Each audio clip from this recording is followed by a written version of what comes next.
All those moments will be lost in time, like tears in rain. Time to die. Welcome to Primary Technology, the show about the tech news that matters. Apple released a new iPhone this week, the iPhone 16e. We're going to get into all the nitty-gritty details from its first-party modem that it's developed, but all the features that it left out. The Humane AI Pin is now officially dead, and basically it's going to be bricked, and so we're going to talk about that. And we have some interesting Apple TV and Netflix news coming up.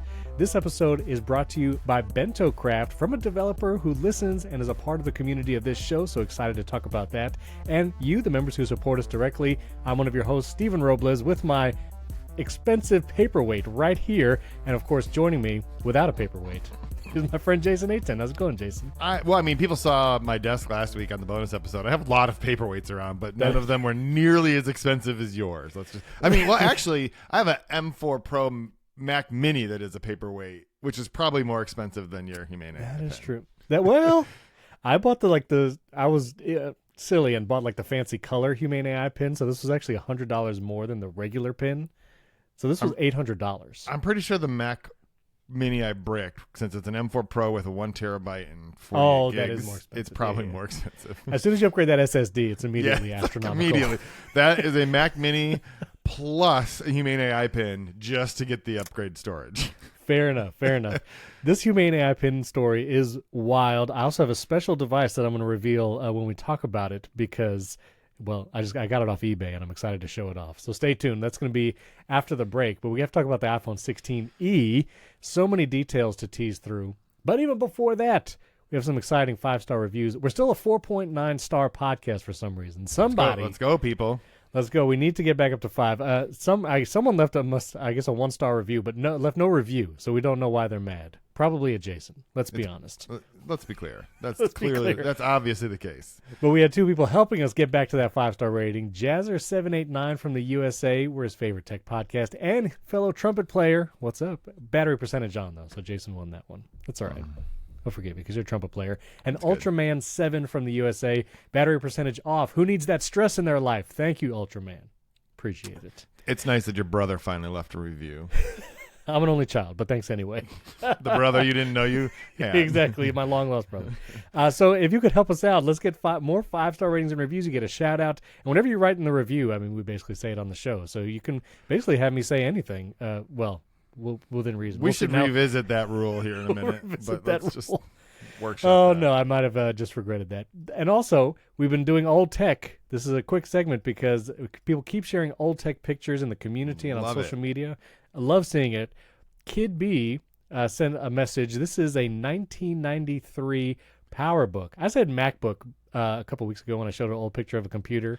And a bunch of people were like, I tried to correct you, and you're like, no, it says MacBook. And I'm like, that does not look like a MacBook I've ever seen, but maybe it's been as through I'm the sharing dryer. my screen, the text is very small. That's all I'm going to say. But this is a PowerBook Duo 210, a 210. Still turns on. Look at that screen. I don't know what that pink splotch is on the right, but it still turns on. I see the box in the background, too, from Apple Computer Inc. That's awesome. That's very cool. So that's a very cool computer. That was Kid B. And then Chris Peck in the community, he has a bunch of old stuff, old Apple device. We have some iPods. Love it. All the way back to the original iPod, I think. That's amazing. Also, the original Apple TV remote. And then I thought this picture would have loaded quicker. There we go. iPhones all the way back. Is that that's the original all the way on the left. Probably. Or it's a 3G. It's hard to tell without looking at the back, but... Right. Well, but then he's got, I think this is the 3G and the 3GS. So that's pretty slick. Maybe, yeah. I said, do you have an original iPhone? Yeah, it's right back there. Oh, it's right there if you're watching. If you can see it right there. And there's an iPod video, and then there's and over there where you can't see it is a 4S, I think. So. See, I have the 4, and I have an iPod video, but I never got an original iPhone. I have an original. I posted a picture of it like a week ago. That's right. Yeah, you did. And he also... Chris Peck has a PowerBook 190. Wow. I think this looks like that. It still turns on. Just saying. That's that resale value for Apple devices. It's top notch. I don't know if you well, you might actually fetch some money for it today, considering how old it is. So It depends on whether or not Stephen Hackett already has it in his collection. that's exactly right. That's exactly right. And a couple other quick follow-up from previous. We talked about Apple ID migration, and someone actually did it. This is Badon on Blue Sky, and said he actually merged two Apple IDs, which you can now do, bring your purchases from previous Apple IDs to a new one. Said Apple TV had some issues, but otherwise everything worked. He had to remove all devices from the Home app and reconnect that, which could be a little messy, but his Apple Music library and all that stuff resynced. So if you wanted to combine Apple IDs, it seems like my work. Yeah, I mean, the Home app thing just seems like a normal Thursday thing. Like, it's just, you have to remove them all and reconnect them all. So that probably had nothing to do with the migration, just to be honest. That's one of those burns where I can't even correct it because, that's pretty much. Did we even talk about that migration thing on the show? We talked about last week. Remember. Yeah. I can't even remember. I believe you, but okay. Yeah, we did. We did it after the break because, I mean, do you have a situation where you're actually going to try that? No, I definitely am not. I only have one Apple ID. The same one I've been using my whole life. I'm not merging anything. I was just curious. Yeah. I don't like messing with that. I don't like, and final thing before we get to the iPhone 16e, apparently Severance has now surpassed Ted Lasso to become Apple TV Plus's most watched series after the season 2 launch. Listen, I've been keeping up with it, Jason, and I will say I get it. I enjoy that show. It's a good show. Okay, I know that we don't have a lot of time for this, but I have two quick thoughts. One, what was Apple TV marketing when Ted Lasso was happening? Nothing. Like, Tim Cook did not appear in an ad for Ted Lasso. They did not set up a thing at Wembley Stadium with all of the Ted Lasso play. Like, fair. They have suddenly realized we have a streaming service, and if we put some money behind marketing, maybe. But I feel like the buzz around Ted Lasso, especially season 1, I feel like was pretty close to what I'm seeing now. I mean, I think Severance has surpassed it, but there were a lot of people talking about it. Yeah, but I don't think was Apple TV a standalone app in as many places as it is now. I just think that I don't know that's a indicator of the difference between Ted Lasso and Severance as much as it's an indicator of the difference between what Apple is doing with Apple TV Plus, as like a availability service, and stuff, and just its marketing push and stuff. Because here's the thing, Severance, not even close to on the same tier as Ted Lasso. Now wait a minute, it's not even close to the same tier as Shrinking. Jason, Steven, I'm right.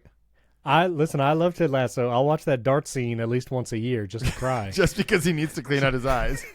just because.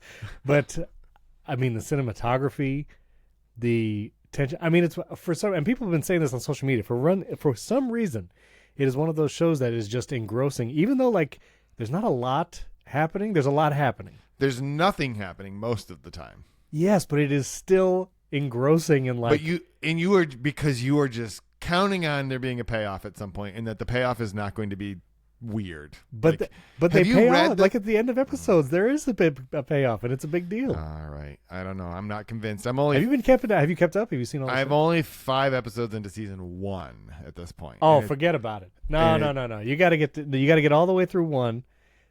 You got to catch up. Hold on. If you can't be like, the show is amazing. I mean, the first part's a slog, but it gets better. It's not a slog. It's not a slog. I'm saying the payoff. First of all, the season 1 finale is one of the most insane things. Like, it is. All right, crazy. I'm gonna get there. I got a flight today. I'm gonna get there. I got 2 flights today. I'm gonna get there. Okay, well, we'll talk after that. We're going to argue about Severance. Okay, in the community, in your 5-star rating and review in Apple Podcasts, Ted Lasso v. Severance. Let us know if you've seen both. But you have to be caught up on Severance. You can't be like Jason, be like, I saw 2 episodes, and, no. You got to. I'm just saying, you don't have to have watched all of Ted Lasso to make an opinion about Ted Lasso. Well, but you should only watch season 1 and then have an opinion. I mean, the other seasons are good, watch only season 1 of Ted Lasso and then compare. That's fine. I'm happy to make that mistakes. Season 1 all good. They're all good, but season 1 was top tier. All right. Anyway, we got to talk about the iPhone, because Apple actually released a new iPhone this week, the iPhone 16e, and there's so many little details to tease out about this phone. It takes the place of the iPhone SE, the quote-unquote budget-level device for Apple, although budget, I think, is in the big air quotes, because it starts at $600 rather than the SE's $430, and all the upgrades are way more expensive, if you want to upgrade the storage on this new 16e. I'm going to run down just some interesting specs about the 16e, and then we should talk about it. First of all, the E stands for nothing.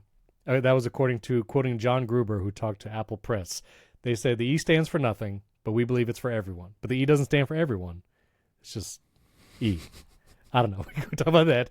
It does have, I think the biggest news is Apple actually made their own modem for this device, the C1 cellular modem. And I think that's going to play a huge role in future phones. Of course, no Wave, so that really fast 5G, which we could talk about, that is not a part of this phone because the C1 modem does not include that. Has an action button, but no camera control.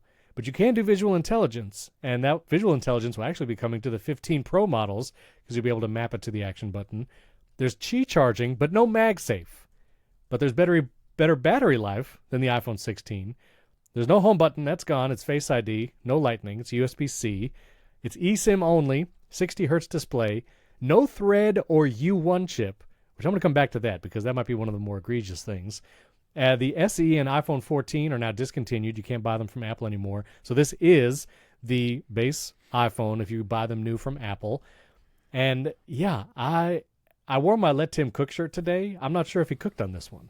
I'm not sure. I will say they have a 13-minute or 12-minute, 50-second video, and Apple is like taking the bento box design to the next level with their product. Yeah, the people are walking around in bento boxes.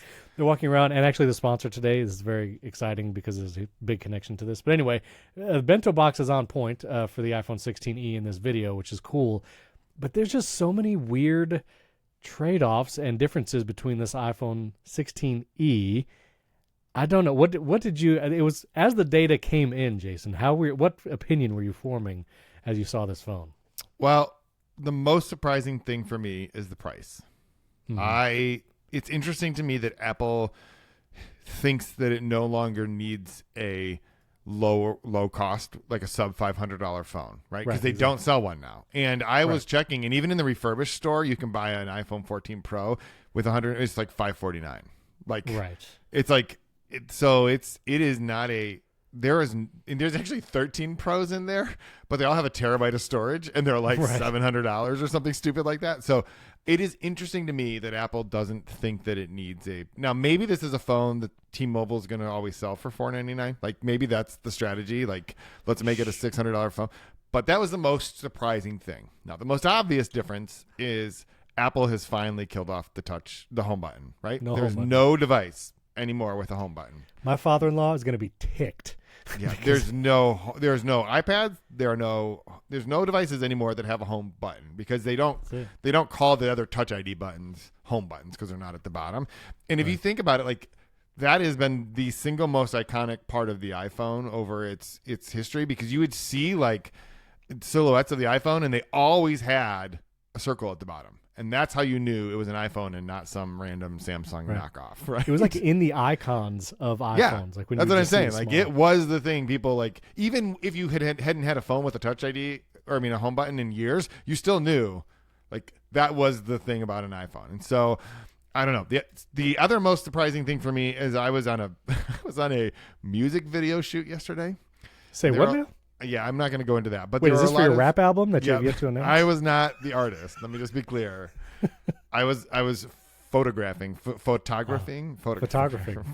You're professional photographing, or yes, that's exactly right. So I was doing that, whatever the verb is, and there was a bunch of teenagers involved in this, and I asked them, "Hey, did any of you guys hear that Apple introduced a new iPhone today?" And they're like, "No. What are you talking about?" They're like, "Is it the 17?" I'm like, no, it's not the 17. It's called the 16e. And they're like, what the heck is that? I'm like, well, it replaces the iPhone SE. And they're like, the only thing here's the thing. There was like 4 high school age girls, and the only thing they wanted is the lightning cable back. They would buy it if it had a lightning adapter. But the reason is, think about it. Like high school students are an interesting collection of the types of phones that they have. So when they go to friend's house and it's like, I can't charge my phone because of your cord, I can't do this. And it's a weird thing. So if I was thinking like Apple, what you should have done, keep the home button, but put lightning back on this. Don't sell it in Europe. But the teenagers, man, no, I don't know. No, well, the answer would have been MagSafe, but this phone doesn't have MagSafe. But it still charges wirelessly. No. Okay, we're going to talk about that in a second. I just want to mention having a $400 phone. The Pixel 6a, which is their like affordable phone, is $400, and it does feel like $400 is the line of like, here's our affordable phone. And Apple is not it doesn't have that line anymore. In fairness, that phone was on sale, $100 off. It was on sale, actually but a $500 phone, but oh yeah, fair enough. Yeah, that's right. Fair enough. Even on you can like on Amazon get refurbished like iPhone 15 Pros and Pro Maxes though for like the same price as this iPhone 16e. And that is like I don't know. It doesn't feel great. So the no MagSafe thing. Here's the thing. In the Apple Newsroom article and then in the tech specs, it says it has Qi charging, but it just doesn't even mention MagSafe anywhere, which I feel is like. And even in the video when Kyan Drance is talking about it, she's like, and it supports wireless charging. That's it. Yeah. It doesn't say anymore. So here's the deal: wireless charging, regular Qi. So if you're familiar with like Qi 2, I talk about this a lot on my channel. But that means if you wireless charge, it's only 7.5 watt wireless charging. Even if you don't have the MagSafe magnet for like alignment and accessories, you hopefully, the 15 watt charging is also the big benefit of MagSafe versus regular Qi charging. So even if you do wireless charge, it's just going to charge way slower than every other iPhone, except the iPhone 8, which also is regular Qi charging. But anyway, so it's slower charging. And then also all of the MagSafe accessories. Like, look, I have literally like accessories that I still have to unbox. Like, I have MagSafe accessories everywhere. Apple sells MagSafe accessories. The Apple MagSafe wallet. They used to sell one of the best MagSafe batteries, and they stopped that. But MagSafe accessories are everywhere. I feel like to not include MagSafe is a huge miss. So a lot of thoughts or rumors on social media was like, well, maybe the new C1 cellular modem. And they talk about a redesign that made for the bigger battery, which is why it has better battery life than the 16. That maybe that is why they don't have the MagSafe ring.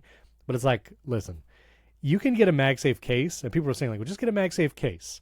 Well, first of all, Apple's not going to make a MagSafe case for this. Like, I don't think they're going to put the MagSafe circle in the 16E cases. And I don't know if third-party makers will either. But you still get the slow charging. It's slow charging either way, even if it aligns it. So I feel like MagSafe, I don't know why, but that bothers me. The no MM wave, whatever, that's fine. 60 hertz display, whatever. The no MagSafe and then the no U1 chip. And so the U1 chip, I don't know if it will be able to do the precision Find My with AirTag. I don't know if the phone needs to have the U1 chip in addition to the AirTag, but you won't be able to precision find your phone or other people, like the Find My people. So the U1 in the phones, like if you open the Find My app and you're trying to find another person like in a crowd, you can actually do precision Find My between iPhones. And you can actually get the arrow on screen and it'll point you to the other phone with a U1 chip. So there's no U1 chip and no thread, which I don't know if anybody would even know what that is. But, no thread for the smart home stuff.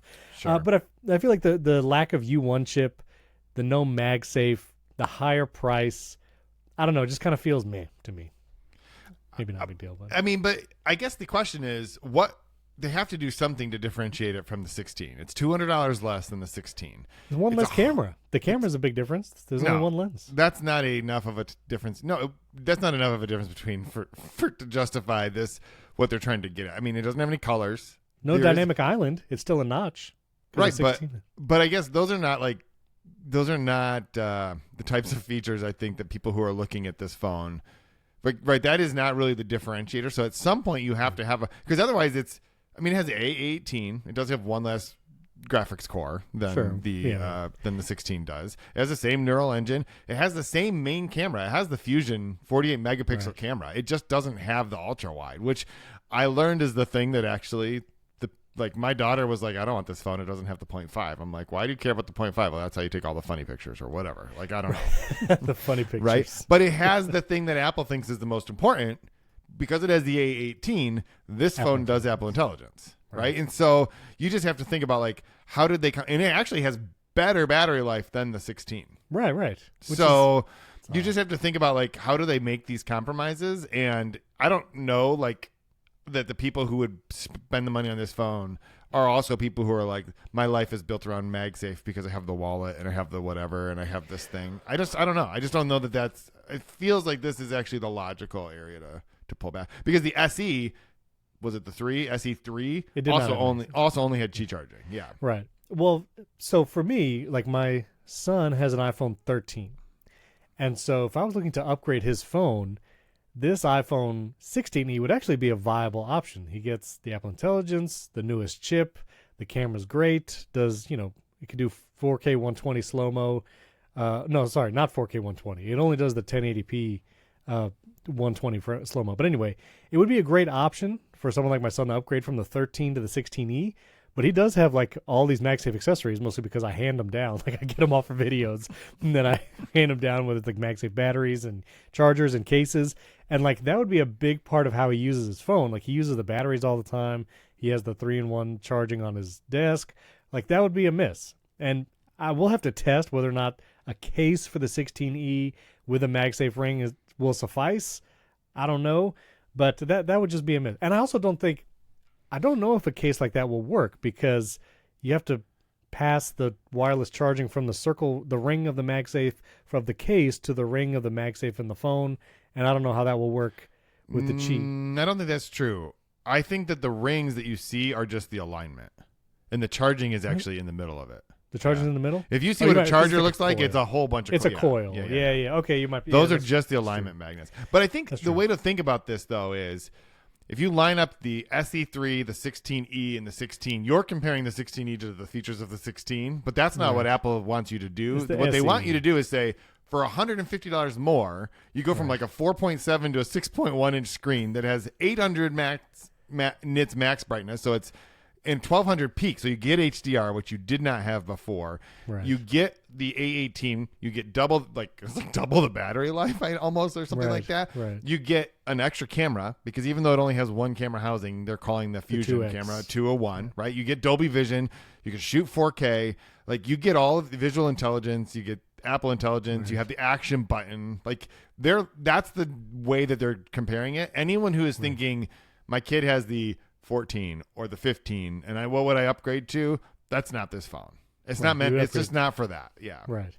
And so when you go to the iPhone 16e product page, they have a compare with drop down, and the iPhone 13 to 16 is nowhere to be found. If you want to compare battery life, it's to the iPhone 12 or the SE third generation. Well, I mean, the 11's in there. Right, exactly. Exactly. And they even said something that it does computationally is twice as fast or something like that as the iPhone 11. And I'm like, right. iPhone 11? Apple. My daughter has an iPhone 11 Pro, and it's only because it's a hand-me-down. Like, that was my phone 5 years ago. Right. Now, you can also get it in whatever beautiful color you want as long as it's white or black. I mean, technically, if you put a case on it that's not MagSafe, it'll be whatever color you want it to be. It'll be whatever. Yeah, so you got two colors. I know everybody's probably going to put a case on a phone like this. Isn't that actually a reasonable... I mean, I don't think Apple should stop selling phones with colors, but isn't it funny to you that people complain so much about the colors and everyone who cares puts a case on it? But a lot of people do like the clear case for that reason. A lot of people like the clear... I mean, Andrew Clare, YouTube, a friend of mine, whenever he does videos or reels about clear cases, they blow up. It's like people love the clear case because they do want to show off the color. I always feel like that clear case with the white ring from MagSafe. It's the worst thing. It's the worst. But maybe with the 16E, you can get a clear case without that ring because it doesn't have MagSafe. Maybe that'll... But then there's no color so you to can show off off your white phone. That's good. Yeah. White or black. I will say, and Sebastian DeWitt and the other people on social media were saying the one camera look for the back of the iPhone is still pretty nice. It looks pretty slick. It is pretty nice. Yeah. Now, I want to talk about the C1 modem. So this is the first time, this is pretty big news actually, the first time Apple is making their own first-party cellular modem, putting it in a phone. I think the obvious course going forward is that Apple will use their own modems in their phones. Whether or not they'll use the C1 in the iPhone 17 this fall remains to be seen. I feel like the loss of Wave, I feel like not a single voice will be heard decrying that. I feel like... Well, and it's not available in Europe, right? Right. I mean, it's not even really available on anything except for Verizon, right? No. I did a whole video on AT&T. I did a video for Apple Insider. I don't think it's the same exact thing, is it? Yeah, when I got the iPhone 12, because that was the first time Wave. See, now I got to find this video. For Apple Insider, I did a video. I drove to. I remember you went to like a stadium parking lot or something. I went to a TGI Fridays parking lot. Okay, it was a TGI Fridays parking lot by Universal Studios Orlando, and I tested the Wave. Here's the video. I'll link the video in the show notes because this is great. Andrew O'Hara opened up the video for me. But here's me by the side of the road talking about the Oh my. The 5G Plus tested. That is This is how many years ago? This was 18,000 years ago. This was 4 years ago. that's amazing. But I did the speed test, and look, I mean, I was getting 1,300 megabits down on, and AT&T puts 5G plus when you're in the ultra wideband. The upload speed was abysmal. I mean, it was like 30, 37. So anyway, but it was, I mean, it's a real thing in like 4 places in every state. Okay, Like, so that's the difference. Yeah, AT&T just only yeah. puts it in TGI Fridays parking lots. If you want the Right. real 5G everywhere, you got to be on Verizon. And if like a box truck passes between your phone and the MM wave radio, it drops to like 5 megabits. So I thought you were going to say the box truck explodes because of like the high frequency waves. bursts into flames, spontaneous combustion. That's it. So I don't think anybody really cares about MM wave. So I feel like it will come to the iPhones for sure. Do you think we'll see the C1 or some variant in the iPhone 17 models this fall? Well, I'm going to answer that in a second. But first of all, Yeah. when it says MM wave, what does MM stand for? I'm just Millimeter. curious. Yeah, Millimeter okay. wave. Most people just say millimeter wave, and you just kept saying MM wave. So I was just. I don't know what it's been. So no one talks about it because it's I don't even know. I was just, Okay. I don't know what I'm saying. Okay. It's ever since the keynote where the CEO of Verizon showed up and he's like 5G, 5G, 5G. That was the best supercut ever, to be honest. that was a good super good. It's also Anyway, ultra wideband. People Yes. call it ultra wideband. That's what Verizon calls millimeter wave. They call it ultra right. wideband. It's So the ugliest symbol in the status bar. It has like a Yeah. UW with a 5G. It's I mostly turn off 5G on my phone unless I'm traveling somewhere where I'm like mostly going to be using my phone to tether for things. But, Interesting. yeah. Well, I mean, why? Like, I'm on Wi-Fi most of the time, yeah. I mean, I find and I get better Brilliant. battery life. So anyway, okay. Yeah. Actually, I was looking at because that might have been a lie. Everything I just said could. you keep the 5G on auto. Probably. I'm just right? trying to figure that out. And there's so many settings now in here. Oh yeah, 5G is on auto. You're right. Okay. It's on auto. Yeah. Great. So your question though was C1 whether or not in the the C1 iPhone is going to be. 17. I don't think so Okay. because Apple has a licensing patent with Qualcomm, and I don't remember when that's over. But Qualcomm is not going to be like. There's been a lot of bad blood back and forth between these two companies over because Qualcomm basically has a monopoly on the technology for cellular modems type things, and Apple, if you remember, bought Intel's modem business. That's where this came from. They bought it. They paid like $1 billion in I think 2019 to buy Intel's, and the reason was because Intel just decided it wasn't worth it because Qualcomm owns this market. Right. And I believe that the licensing agreement is at least 2 more years. And so my sense is on existing phones, they're going to stick with Qualcomm. So on the 17 and the 17 Right. Pro, and then this is such a low budget, like a low stakes phone for them that if like the people, you and I are not buying this, making YouTube videos. I don't make YouTube videos except for this one, literally. But I'm gonna make YouTube video. about how bad the modem is or whatever like that, you know. Right. So that in my mind, that's my take. I think it'll be at least 2 more years before we see an Apple Yeah. C2 or C3 in one of those. Right. Because this is what we really needed is another chip starting with a new numbering sequence. The M, the C, the H, the U. There's some I'm forgetting. The A, The A. the most So important one. This is Apple Newsroom release from April 2019, and it was basically announcing that Qualcomm and Apple were dropping litigation between them to stop suing Yeah. each other, but that they reached a 6-year license agreement effective April 2019. So that seems like it will be up this April. There's an option to extend, including a 2-year option to extend. But I think with this announcement, yeah. So the iPhone 17 likely, because it's already in development, like the iPhone 17 is already designed and done. Have you seen the renders that like John Prosser was talking about the iPhone 17? Some of them. Just an update.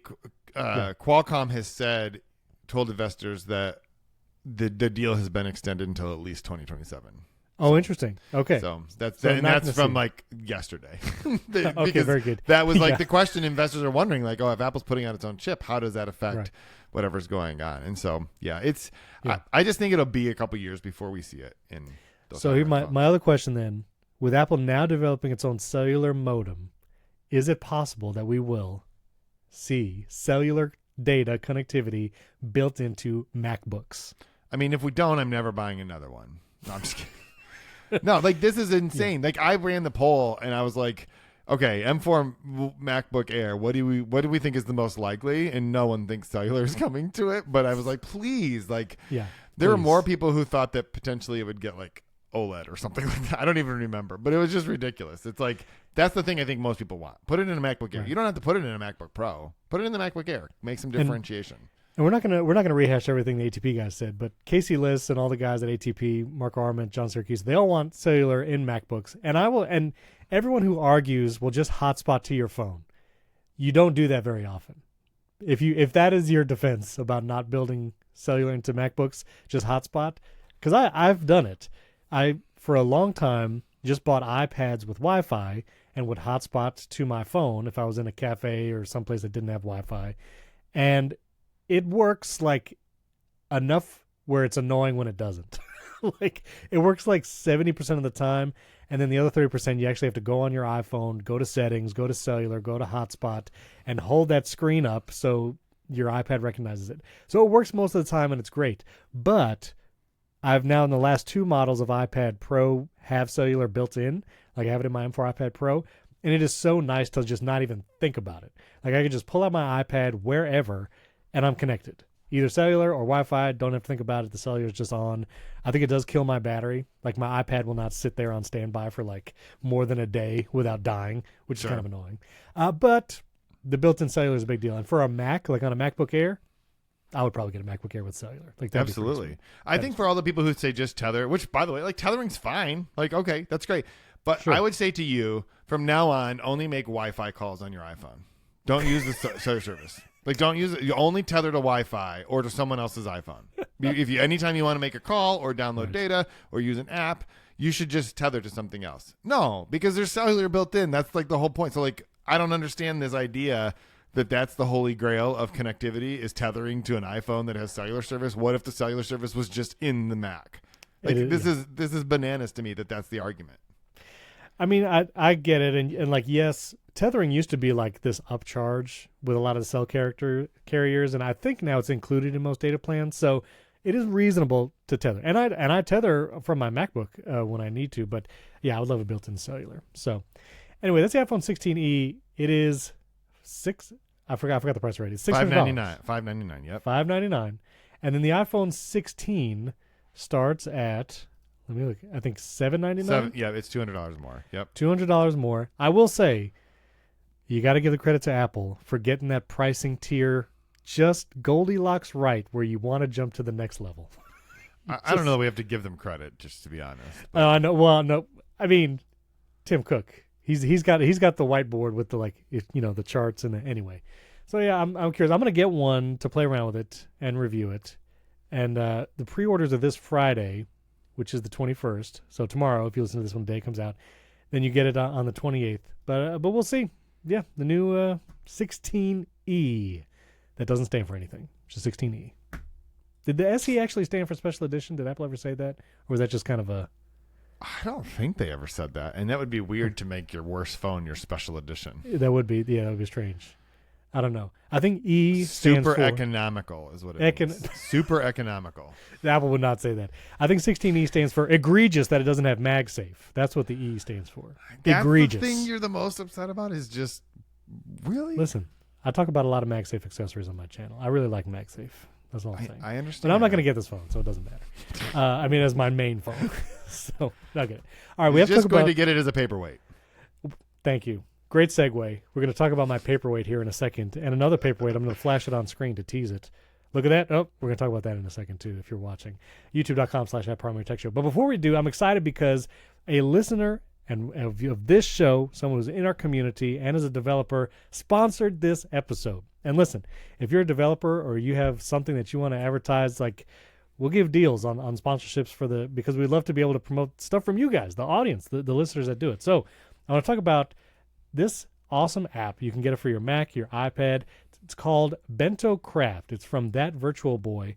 And we were talking about the bento box that Apple showed during the iPhone 16e video. Well, if you want to make your own bento boxes to advertise your product, your service, maybe you work at a company and you're in the graphics team and you just want a great way to make these templates quickly, that's what the Bento Craft app is about. It's a fun tool where you can create these high-quality, Apple-style bento graphics in seconds. So app, service, whatever it is, you can use it. And it's easy, intuitive templates and easy mock-ups where you just drag and drop. And what's really cool is on the iPad especially, he has this new precise canvas grid. And so you can really create a bento box just exactly how you want, lay out everything, use your own pictures. They have, again, several different layout styles. It's awesome. And I'll also show the Mac app. So you can get it on the iPad. You can get it on your Mac. You can also get it on Apple Vision Pro. All right? There you go. If you want to design bento boxes. I'm super going to do that. Apple Vision Pro. Well, Jason uses it every day. I'm super going to do that. He uses it every day. This is the app on the Mac. It's so cool. So you can choose from the different sizes. You can go to Monster Craft and stuff like that. And then you can choose from, your own photos and screenshots to put it in the bento box. You can click any of the little boxes and then choose from the many different icons, hundreds of icons here to design each box. You can change the text, and you can just design them all super easy, drag and drop the colors. They look great.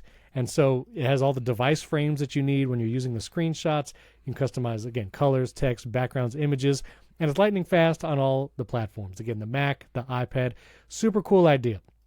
So you got to try it.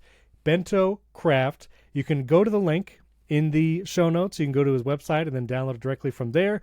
You can search in the App Store, but there's a special deal for Primary Tech listeners. There's a BOGO monthly unlimited export. So it's free to download, free to try. You have some exports, and then there's in-app purchases if you want it. There's also a lifetime license. If you like the buy one app and just own it forever, no in-app purchase ongoing, you can do that too. Highly recommend. Support for that Virtual Boy. But you can get BOGO monthly unlimited exports when you use promo code Primary Tech BOGO to receive 2 months of unlimited exports for the price of one. So you get BOGO exports. You use that promo code Primary Tech BOGO, all one word. When you download the app, go to the support section and you can use that promo code and get that deal. But Bento Craft, it's awesome. Use that promo code. And even if you just download the app for free, leave him a 5-star rating. I think his app has like 1 review in the App Store. So after you leave your 5-star rating and review in Apple Podcasts, Primary Tech. No, actually, you know what? Do this before it. Just go to the App Store, download the app, and leave that Virtual Boy a 5-star rating and review for Bento Craft. Awesome app. Easy way to make these graphics.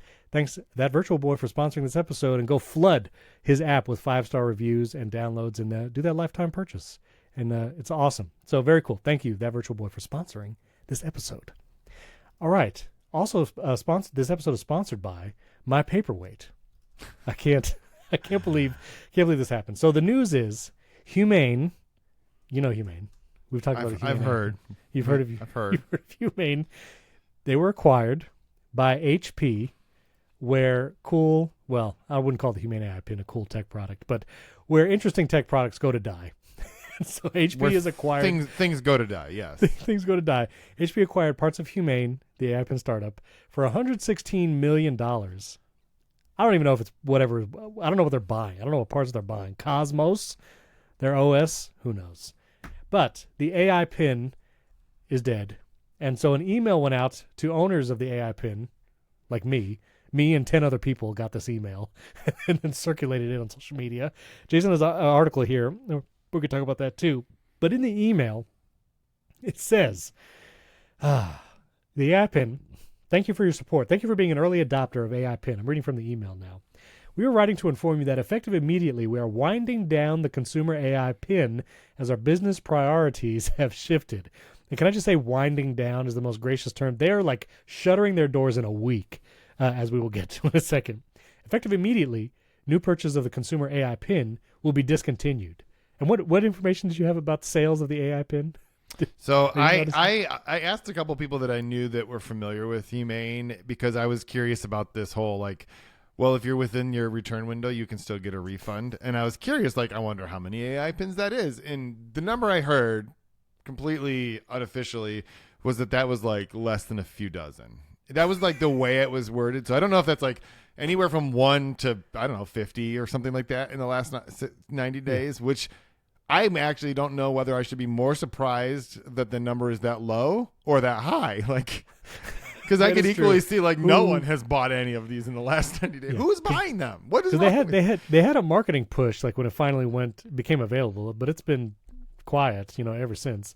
Also, I love this line in your article. They say, first and foremost, thank you for being an early adopter and truly grateful to have you had on this journey with us. And you say, what journey? The company just sold out. Less than a year. These things shipped, I believe, in March of 2024. Yeah. Not even a year. And this thing is dead. But I'm sorry. Let me go and actually read it. Your AI PIN will continue to function normally until 12 p.m. Pacific time on February 28th. That's a week, basically. A week and 3 days is when this email went out. It will no longer connect to Humane servers, and dot center access will be fully retired. Device features. Your AI PIN features will no longer, like including messaging, calling, AI queries, they will no longer work.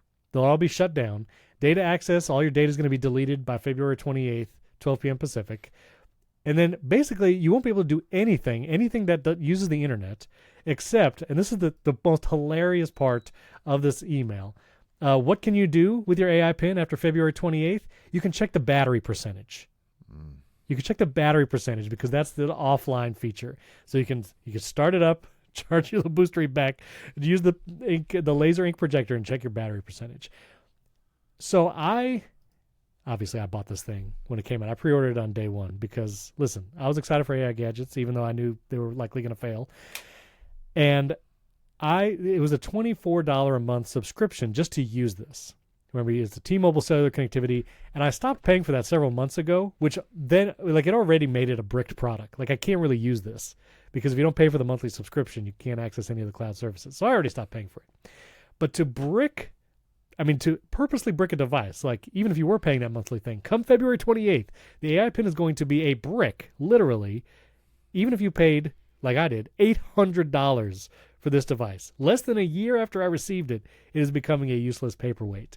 That is just a speed run of a terrible product. Amazing. And so, I mean, everyone's like, we all saw this coming. Like, it was not going to last. I even made a video before I got my Humane AI Pin talking about how the Rabbit R1 and Humane AI Pin, like, these are not, once Apple actually integrates these kinds of features into the phone and Google, like, there's no place for these things. So, like, totally get that. But pretty amazing for the hubris of Humane when launching this device, saying it's going to change everything, to less than a year later being like, yeah, it's a brick now. It's just astounding. I don't know. Yeah, I told you offline, I've never been so mad about something that didn't affect me personally. Right. Because I never bought. I should have. If I wish I would have thought about this, and I know that people. I don't know if people even still do this. I wish I would have gone onto Facebook and marked myself safe from having bought a bricked AI pin, right? Because I didn't buy one. I just have spent the last whatever this has been year making fun of Steven for buying one. But there are a lot of ways to fail, and this is one of the worst of them. Because, first of all, they're selling this thing for half of what the investors put into it. Like, investors put over $230 million into this. They're selling it for 116, roughly half. And that money will go back to the investors. Now, most of them are going to lose money, right? Just you're only going to have half the money, so you put $1 million in, you're getting $500,000 back or whatever, and that's a bummer. But I'm like, no money should go back to the investors. This money should go towards refunding customers because you have said, we failed as a company. We had a terrible idea that only YouTubers wanted to buy to try out, and we couldn't sustain this business model, but we're just going to keep all that money, and then we're going to sell the business off for parts, and sorry, we're making it so your devices don't work. Because at least, like, that iPhone that's back there, I could replace the battery. I could power it up. Yeah. It wouldn't be able to download new apps, whatever. And it probably wouldn't. I mean, the original iPhone was like 2G, right? Like, it doesn't even, it probably wouldn't connect to any cell service at this point. But it's also been 18 years. Understandable. But it would still, anything that's on it would still work, right? Like, I could still do, and it would probably still connect to Wi-Fi. I mean, so it would still, you'd be able to use Safari. Yeah. Be kind of a weird experience. But the point is, all of those things would still work. My daughter I told you, one of them's using an iPhone SE3, the other one's using an iPhone 11 Pro. Those are both relatively old devices. Yeah. Way older than a Humane AI Pin, and they still work just as good today. And here's the thing. Apple just discontinued the iPhone SE, but they didn't turn off everyone's device who had one. It is astounding. And it says a lot about, it says a lot about the failure of the leadership of the people involved as opposed to just the business model.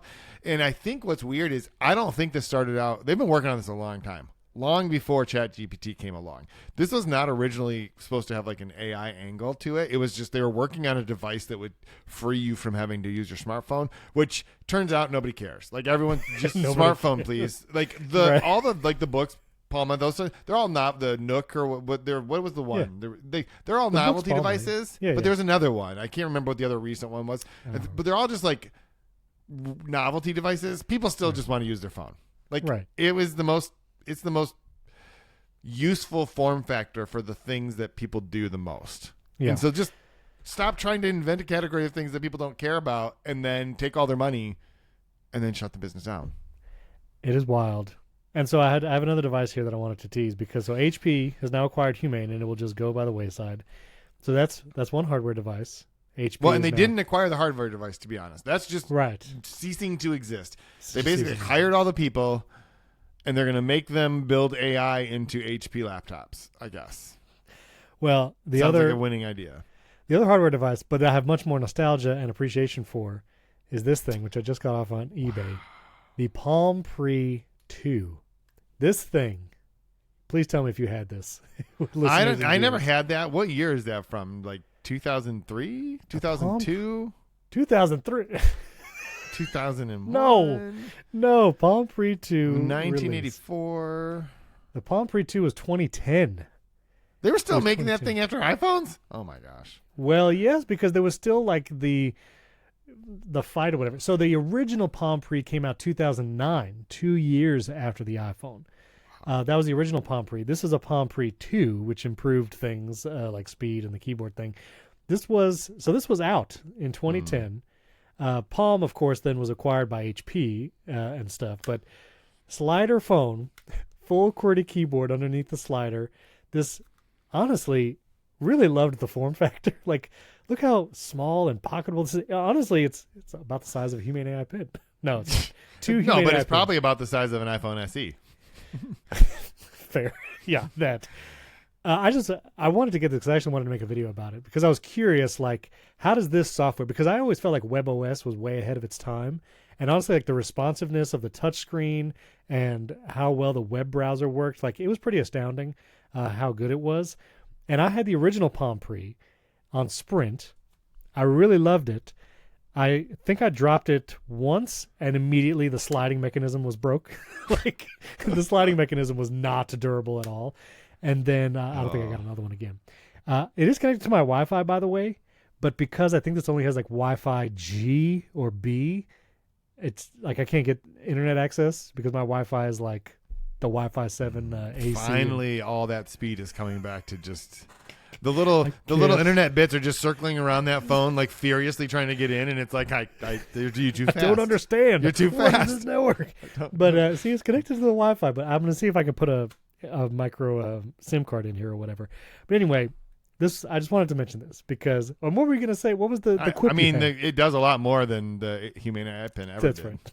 That's It's right. 15 years old, and it still works. does. It still powers on. It still works. I mean, in fairness, if it won't connect to Wi-Fi, it won't actually do any more than the Humane Ai Pin, except for it will power on. I could take notes.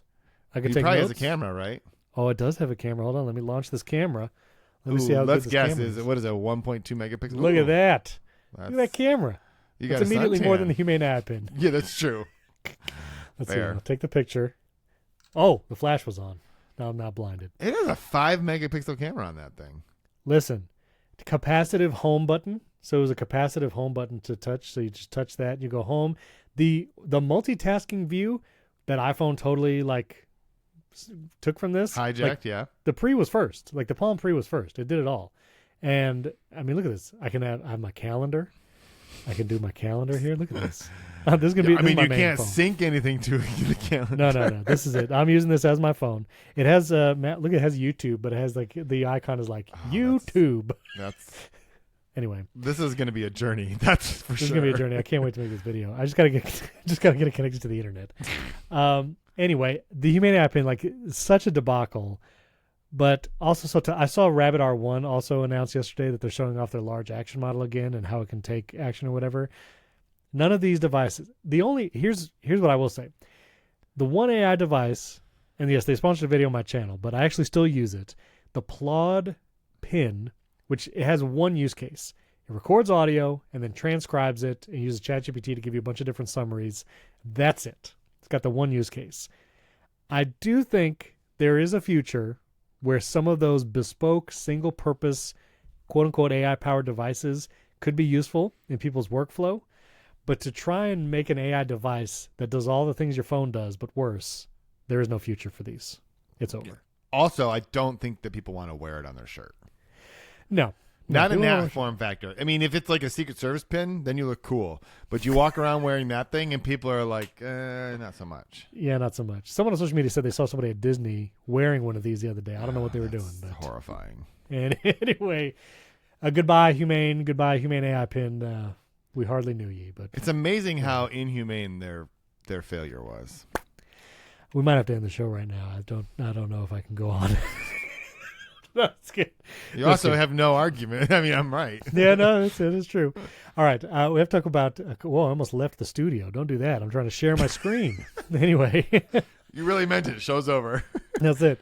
All right, a couple weeks ago, I think it was right after we recorded last week's episode or whatever, but there was a brief moment in time where if you had an Apple TV, all of a sudden your Netflix content was a part of the Apple TV app.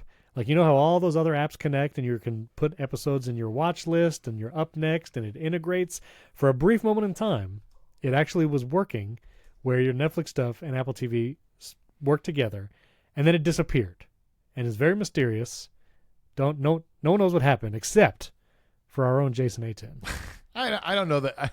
Not that you know. You're overselling it a tiny bit. A little bit. But so the weird thing about this was neither company made any kind of an announcement, and it felt like if the war between Netflix and Apple over where the content was going to be aggregated was over, someone would have said something like. Right. Apple would probably want to make some kind of a big deal at yes. Apple TV refresh or some kind of something so it just didn't really make any sense. And also it wasn't working on everyone.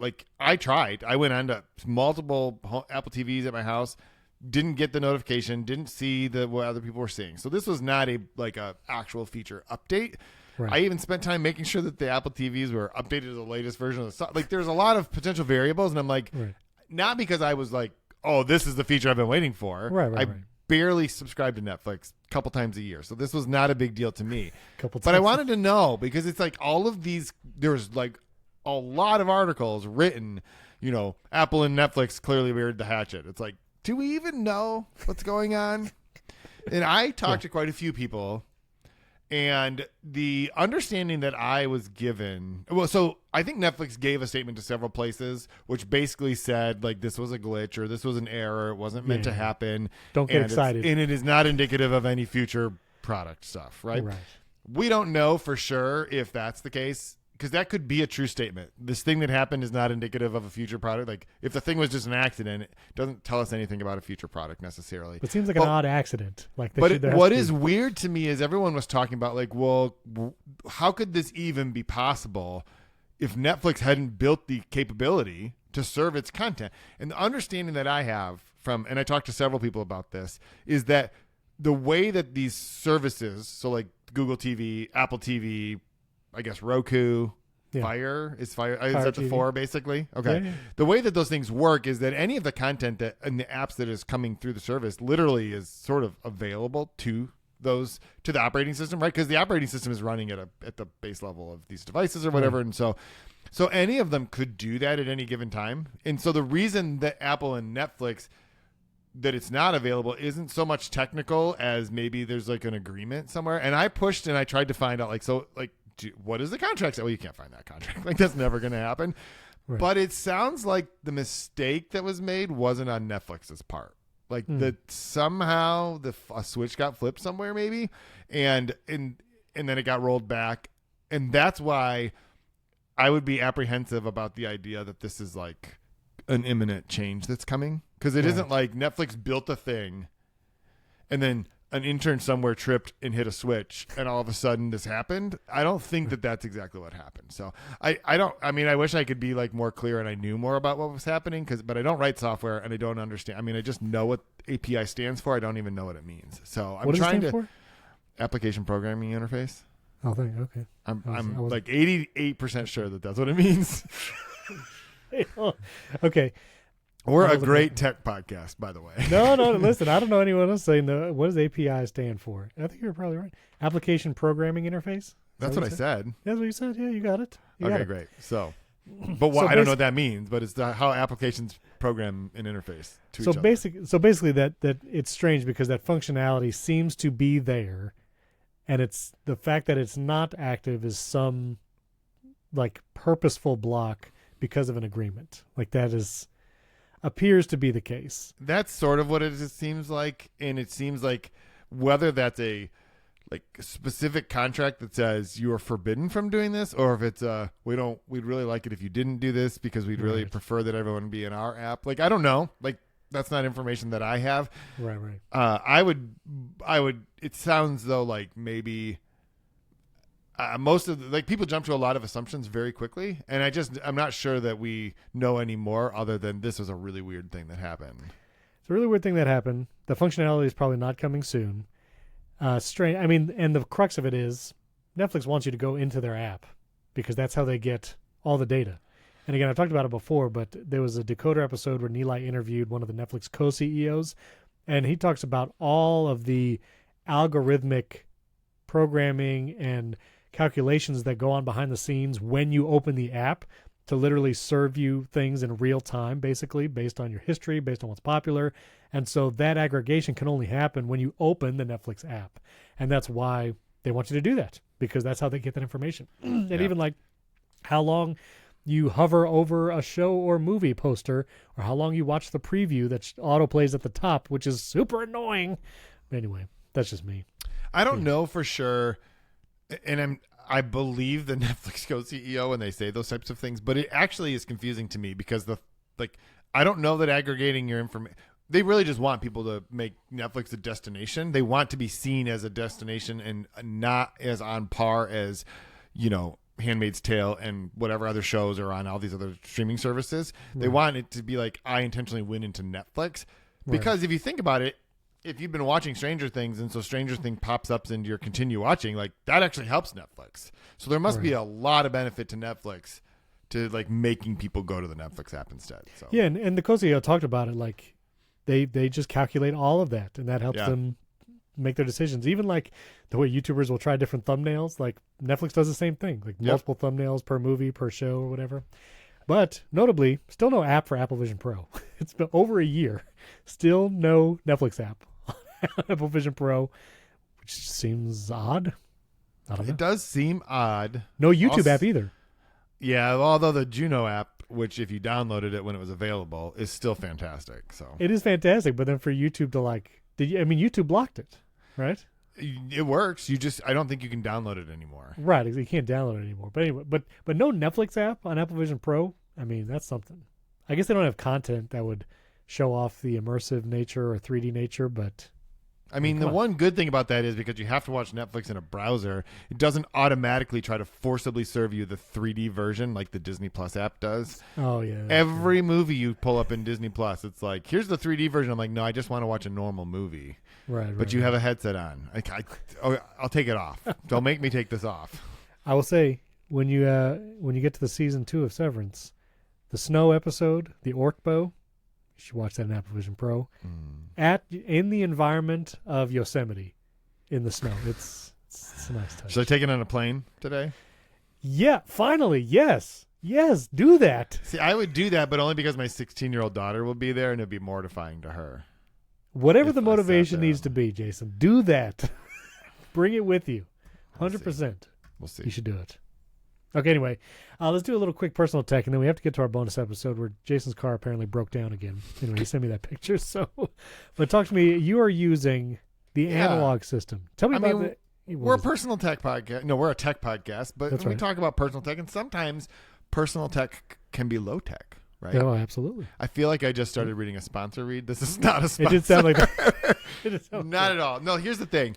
So just to be clear, I reached out to Ugmonk and I asked them, hey, I hear a lot of great things about your analog system. And I have written many times about how my favorite technology is just paper and pen. Like I take notes with paper and pen. I make to-do lists with paper and pen. I have a notebook that I keep track of things in. And I've seen so many people like swear by the Ugmonk analog system. And I'm like, I should try it out. So just to be clear, they aren't sponsoring this, but they did send me a set to use to review. That's pretty common stuff. So I've been using it, and yesterday they released their steel collection. And so I have both that, and I have the original one. Unfortunately, sitting here in front of me, I only have the metal one. The steel one, I went to take a picture yesterday, so it's actually sitting over there on the table behind me. You can't really tell what it is. I really like it. I have not formed my thoughts enough to figure out why I really like it. But Steven, you're more of like a to-do app kind of guy, right? I try to use zero paper. Really? Zero. I don't, because it just takes clutter. You it don't takes up space. think better with paper? I guess I can't say for sure because I don't ever use it. I just am fine thinking exactly like I am. So, because for me, what ends up happening is paper is a good way for me to be thinking about what I'm going to do as I'm writing. Like the act of writing forces me to process things differently than typing. Yeah. And so what I typically do is I use the app called Things. Yeah. And throughout my day, as it's like I need to do this thing, I use the keyboard shortcut. I think we talked about this maybe last week. Like I use the keyboard shortcut. I add things to the inbox on today or on Things. Then I go through that and I figure out what is it I actually need to do. And for a long time, I would be making that list in my little. I've got like I think it's called Leuchtturm. It's one of those journals with a word you can't actually say out loud, like, right? But unpronounceable. Leucta. Anyway, it's great. I love it. The killer feature for it is the pages have dots on them, and so you can use it as like lines and whatever. So, but instead of doing it in that journal now, I'm just doing them on piece of paper. So, like today, all I have to do is record primary tech, go to Austin, and take care of the dog. Actually, not in that order because I have to do the dog stuff before I go to Austin. And then as I'm done, we're like almost done with primary tech, so I can just like mark off half of that little circle. And then when I'm done, I'll just cross the whole thing off. Sorry, show's over. And you and the way it works is you just keep it sitting on your little thing throughout the whole day. And then they have a second type of card called Next. So if through the day I'm thinking of, here's a thing I should work on, I pull out my Next card and I make a list of things. Now, just to be clear, I'm probably going to still keep doing that in Things. And the only reason for that is it turns out that most of the things I feel like I need to remember to do happen when I'm not sitting at my desk. Right. And I don't carry the Next pages around with me. However, I'm going to Austin for 5 days and I am taking some of these today cards with me. So I can make my list. Yeah. So these are the today, next, and someday. Honestly, the first thing that I just had a reaction to is seeing that someday card. I'm actually really attracted to that idea of writing down the somedays because I have some things that live in Things in my someday, but I never ever look at it. And so I do wonder if maybe having a physical someday card, I don't know, would be a different feeling. I love this little bubble thing, the complete, in progress, the delegate. And you can use them however you want, right? Like you can do it. They also have 3 little dots up at the top, and they give you like instructions that are basically like, use that however you want. Like, you know, create your own little code that makes sense to your brain, like how you want to do that. And I really like that. Like, it's a very flexible system. They basically just explain it. Like, today cards are for this, next cards are for this, someday cards are for what. I mean, it's pretty obvious. Like, and then they tell you, like, organize your cards by, you know, you can create little different patterns so that you can keep things organized and stuff. So I just like it, but I'm a paper and pencil person, or paper and pen most of the time. So it's super attractive to me. And it's very low tech, but I really, really like I'm using it. The only thing that I haven't figured out a great system for is I tend to like being able to sort of look back at my previous lists. So that's why having them in a notebook was nice. I don't know if I would love just saving a stack of cards. So I'm not sure. Like, I got to work that part out. But I got to be honest, super, like, some of the nicest, like, that's wood stuff. And the steel one is great too. I'm not going to get up right now because I'm connected by wires. But it's great. I mean, you saw the pictures. It's like much more low profile, right? Because it's like the steel, like making the little case instead of the wood. But it's great. So, wait a minute. What? Something just happened? No, but it's sitting right here. I don't understand why I said it was somewhere else. Apparently, I went and got it at some point. I seriously looked behind me because I'm like, is there someone else in here? How did this get here? No, it's right. It's super just right here. This is the steel one, and so you just put your card right there in the front, right there, and it just sits right there. This is. I'm always attracted to the idea of using these kinds of things. Like, you know, I bought the moleskin notebooks. Yeah. I bought like field notebooks, and I always like want to use them. Like I want to Yeah. like them. I could never integrate them into my workflow. But I didn't realize UgMonk also is like, again, they have not sponsored. I've never talked to UgMonk, but they do a lot of great stuff. Absolutely. They have a whole desk collection. This reminds me very much of like GroveMade, which I love GroveMade stuff. Similar, but I honestly would say that on the whole, the UgMonk stuff is a slightly more premium version of GroveMade. And that's not saying anything negative about GroveMade, right? Yeah, because yeah. I like their stuff too. This is the journal that I use, and this is the word that I can't say. This I think I have the notebook here. Is it Lectern? Lectern? Sure, however you want to say that. That's great. Yeah, that. I'll put a link to the Lectern. I just use it, and I'll use the same thing when I'm like doing briefings. This is where I take notes for that kind of stuff. And then what I'll do is I'll transfer them to like Apple Notes for stuff as I'm processing my thoughts. So anyway, do you have the weekly kit? This weekly for kit what? From I don't know. UgMonk? UgMonk apparently has something called a weekly kit, and it has like the cards that. I don't have that. That was I did pretty not cool, ask too. for that. So Oh man, I'm this is tempted to try getting these. so expensive for Steven. I'm sorry. Well, no, because I mean, if you just want like the cards and the wood block, which is like Yep. what I would get, it's like And you can get like a subscription. Basically, it's like a 3-month. You get one pack per month or something like that. There's like 30 Right. cards in a pack or something. But it's all very well made. It feels very. And this is ridiculous, to be honest. But there is something about when you sit down to think about stuff and to work on creative stuff, having nice quality. Like this is really nice paper, right? Like Right. it's. Makes These a are really difference. nice cards, and so you feel like you're doing something. Also, totally just realized there's actually dots on the back of this, so it's perfect for like doodling ideas and stuff on. So, well, maybe I'll finally take the Humane AI Pin off my desk and replace it with the that's great. You should.